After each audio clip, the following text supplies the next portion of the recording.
since we on Drake, Okay then. since we on the boy, Man. uh, we might as well go ahead and get into the meat and the potatoes of it all. Uh, Yeah.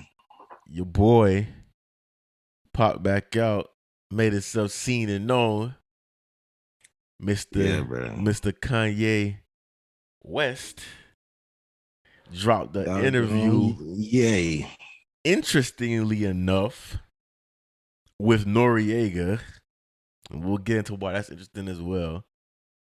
But did you see it? Did you get a chance Yeah. to? Yeah. It was a lot. It was a lot. It was a lot of stuff. It What was a was your lot of stuff. initial thoughts of it? Uh it was very interesting. I did notice that Ye does not drink Hennessy, but that's something different for another day. Um, one thing that one thing that I liked was a lot of Noriega's reactions were like, I wasn't expecting that. I wasn't ready for that. He kept saying, I wasn't all right, I wasn't ready for that. You know what I'm saying? And why you think Noriega was reacting like that? I think it's because he don't have those types of interactions regularly. Like I think he's usually more prepared for the person. Kanye is very unpredictable. And one thing that I gathered from the whole thing, and honestly, I didn't want to say this so early in the conversation, but whatever. We here now.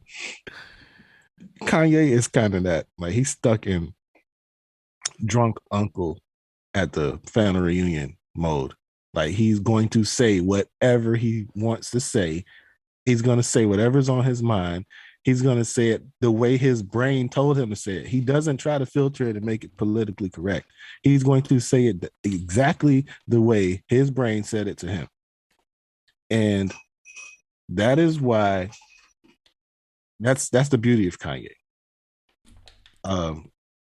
Because he never doubled back on anything he said. Only thing that he said was, he would talk about certain people. Now I'm sure we're finna get into that. He would talk about certain people, but he would say, this doesn't mean that I don't like him or that I hate him. I love him. But in Kanye's mind, he's trying to build a black community. So he feels like we should be able to be transparent, completely honest with each other. You know what I'm saying? And which is exactly what the drunk uncle does, except the drunk uncle is speaking out of drunkenness. Kanye is speaking out of yay. Oh man, listen. To me, I think Nori exposed himself a couple times in there. Like, like in the middle of the interview, he mentioned ever so slightly, and he kind of like rushed by past it. But he mentioned that just before the interview, him and Jay talked. He also mentioned that Jay texted him during the interview. And we know the affiliation and the feelings that Nori has for Jay-Z. And we also know what the relationship is between Jay-Z and Kanye. Mm-hmm. So we understanding what side of that spectrum Nori stands on. It was a bit weird to see Kanye West and Nori doing an interview together. And it was also a bit weird because during the interview, Kanye West kept mentioning, yeah, Jay-Z's my boss. Like he kept saying it. He's my boss. He's my boss. And then Noriega turns around. Yeah, I just talked to Jay-Z before you walked in, and Jay-Z texted me during your. It was like, hold up. So wait, hold up. Like that was, to me, that was weird. It was already weird that. Yeah, when he was like, Jay told us not to let you in with the like that was mask on. yeah. So it was like, wait, so you mean tell me Jay-Z called you? He told you. To me, it felt like it even felt like that Kanye found out about that because his response, Jay-Z's my boss. Like, it kind of felt like he kind of knew something was up between the two of them. And because I never heard Kanye even refer to Jay-Z as my boss before like that. You know what I'm saying? Yeah, it was kind of weird, but you know, it is what it is. He got the interview. To me, I feel like that's the Kanye he got that day. He got that Kanye on that day. well, You know what I'm saying? to me, the whole thing, Nori's being paid out the whole thing because if you even keep up with Nori's Drink Champs, he been champion. Yo, I'm about to get the Drake interview first. So he didn't get the Drake interview. So what you turn around and do? All right, I'm finna go get the Kanye interview. But the person that pays you, that sponsors your podcast, your homie, your big homie, he don't rock with Kanye like that. So that's, you know, Nori playing, you know, both sides. To me, it's just weird. But he did it. It is what it is. I felt like it was open about as open and about as honest of a Kanye that we're gonna get. And to me, you have to applaud him, whether you agree with him, whether he's right, whether he's wrong. You gotta kind of applaud him for what he's doing because this is what we ask artists to do. We ask artists to be honest. We ask artists to be open. And once you decode and you get through how Kanye communicates, what he's saying wasn't really wrong. Oh no, not at all. It's just the delivery was a little wacky.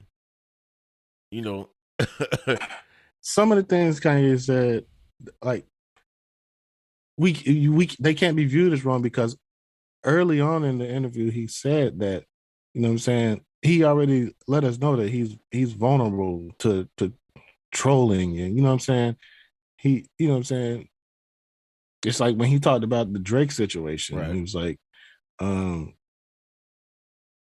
Drake told him he didn't sleep with Kim. Mm-hmm.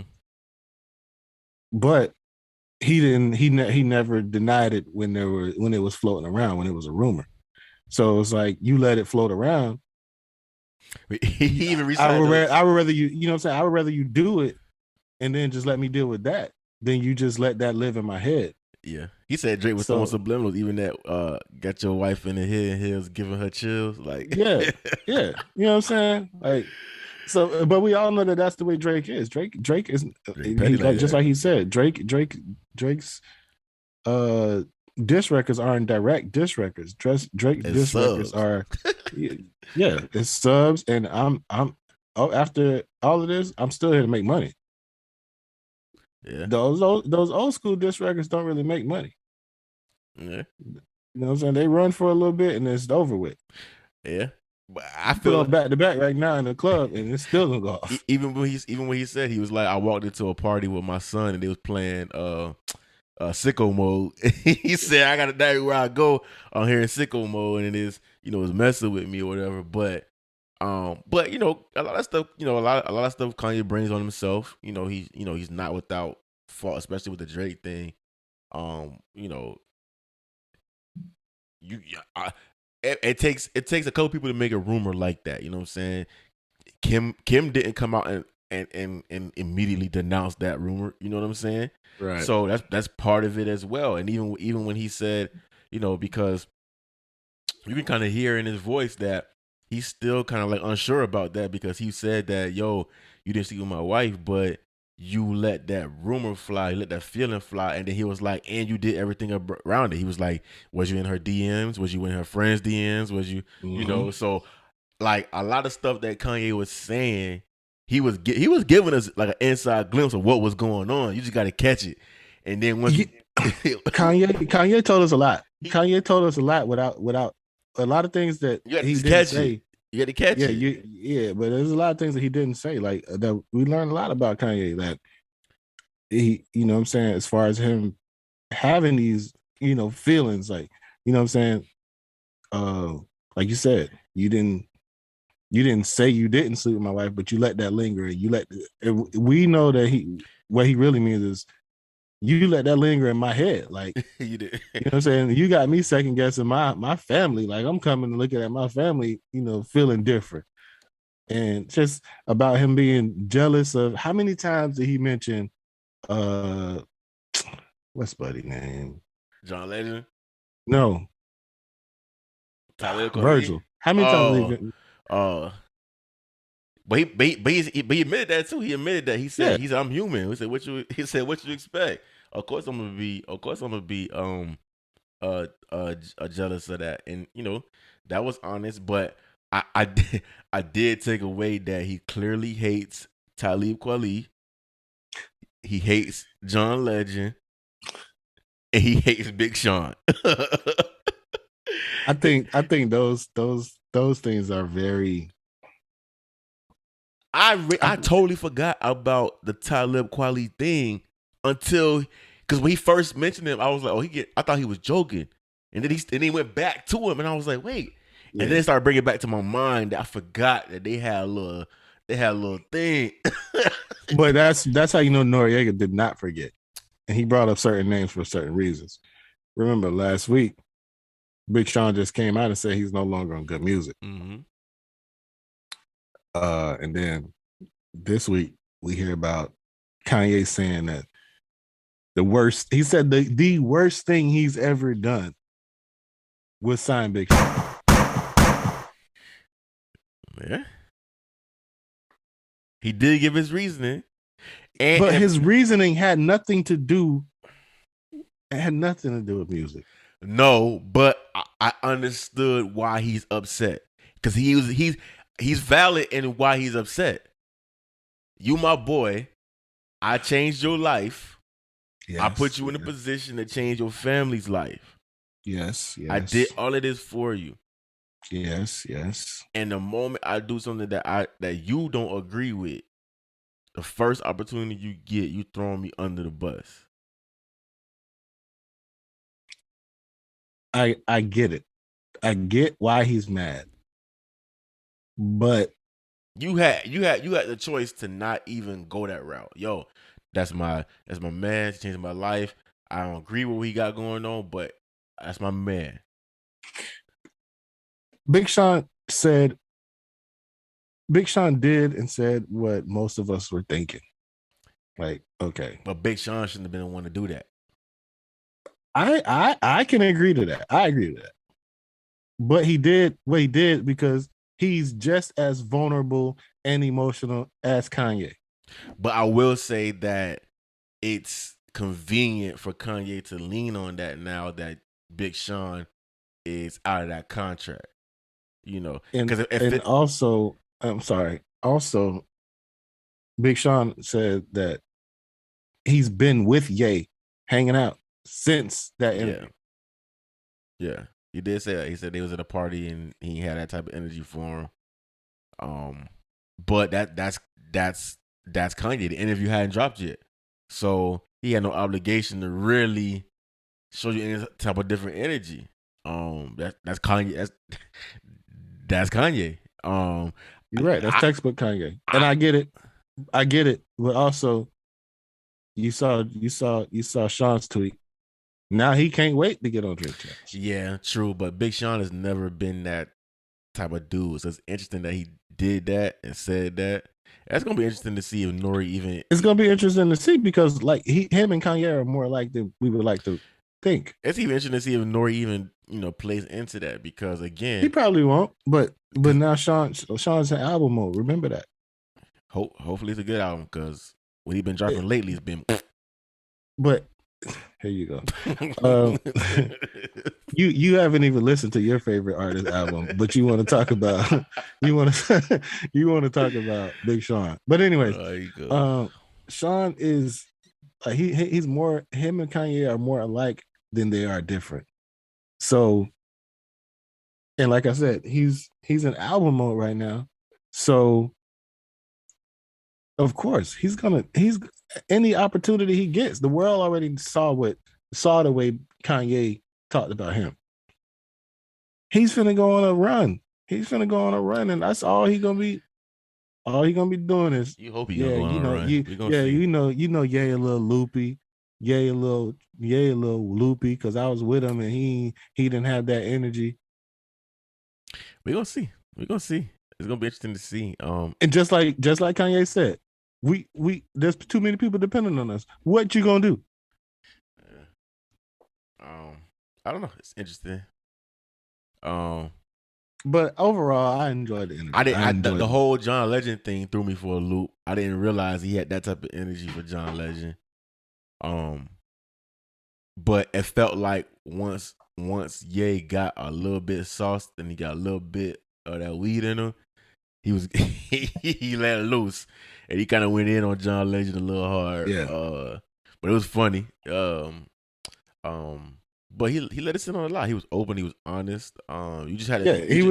He was honest with himself. You just had to decode. And I think that's who he's committed to being. He's committed to never leaving a situation with the regret of saying, okay, I should have said this. Yeah. I should have, you know what I'm saying? And honestly, I think that's the way most people should be. You just got to decode how he communicates. And once you do that and you cut through it, you know, he said a lot of vulnerable and honest things. Even Biggs was there. Biggs showed up. Biggs showed up to the interview. He gave him his, even that whole exchange where he talked about, you know, everybody, you know, plays a role. Because he admitted that, I don't read well. I don't read contracts well. He admitted that. Mm-hmm. He admitted that because of that it probably played a role in how his career went and being on the labels that he was on because he didn't read well. And, you know, it was an honest conversation that he had with Nori. One thing I do agree with is that his theory or philosophy of community and what it should be as opposed to what it is. We as Black people don't always acknowledge the fact that overall we from the same thing. We from the same place.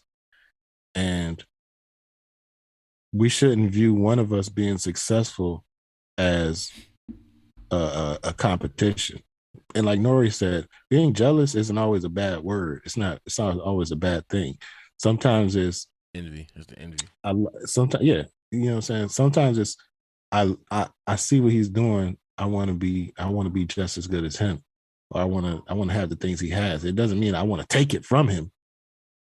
It just means I want to put in the work. I'm willing to put in the work to do what he does and be where he's at.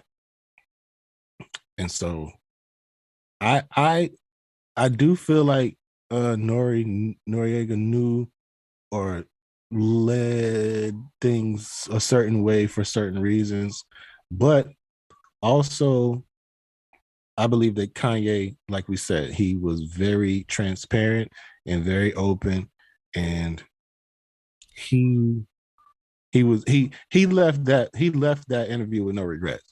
He was as Kanye as possible, as he could be. And there was nothing like, you know what I'm saying? I can't be like, if anybody who watches this show knows, Big Sean is my favorite artist. I'm not upset with Kanye about anything that he said. If he feels like signing Big Sean was the worst thing he's ever done, cool. I'm glad you did it though. Thanks. Oh man, I thought it was funny when he talked about when Nori talked about his hair, and he was like, "Yo, my hair got more attention than me wearing a Trump hat." He said, "That's why I did it." You know what I'm saying? Mm-hmm. Like stuff, even like them said that whole conversation about that, like, you know, even though probably the delivery was probably a little weird, the conversation about it, like it made sense, you know, what he was talking about. So that was a dope interview that just dropped. Nori just got that drink. Hey, that joint had like 1 million views within the first 5 hours of it being available. The funny, you know, it's a big deal because I usually see like 1 or 2 Drink Champ teaser clips floating around when the episode's getting ready to drop. I ain't see none of these teaser clips. The only thing I seen was I woke up early this morning, like 4 o'clock in the morning, and then I just jumped on Twitter to see what was going on, and I saw Kanye was trending, and it's because they had dropped that interview, and they just dropped it, and as soon as they dropped it, it just went viral. It was the same with me, but somebody has sent me one of the IG clips from the Drink Champs interview, and that led me into the snap. He said this about Big Sean and John Legend. That's what got me. Is like, oh wait, hold up. You know what I'm saying? Then I went to see what Sean was saying, and then I went back and watched the whole interview, and it kind of like, oh, it wasn't. It was Jay being Ye, because like he said, he wants an apology, and it's because he's hurt, because he's a vulnerable person. He puts himself on the line, wears hard on the sleeve. You know what I'm saying? Those are, it's people like that. You know what I'm saying? So he is who he is. We can't take nothing away from him. We know who he is.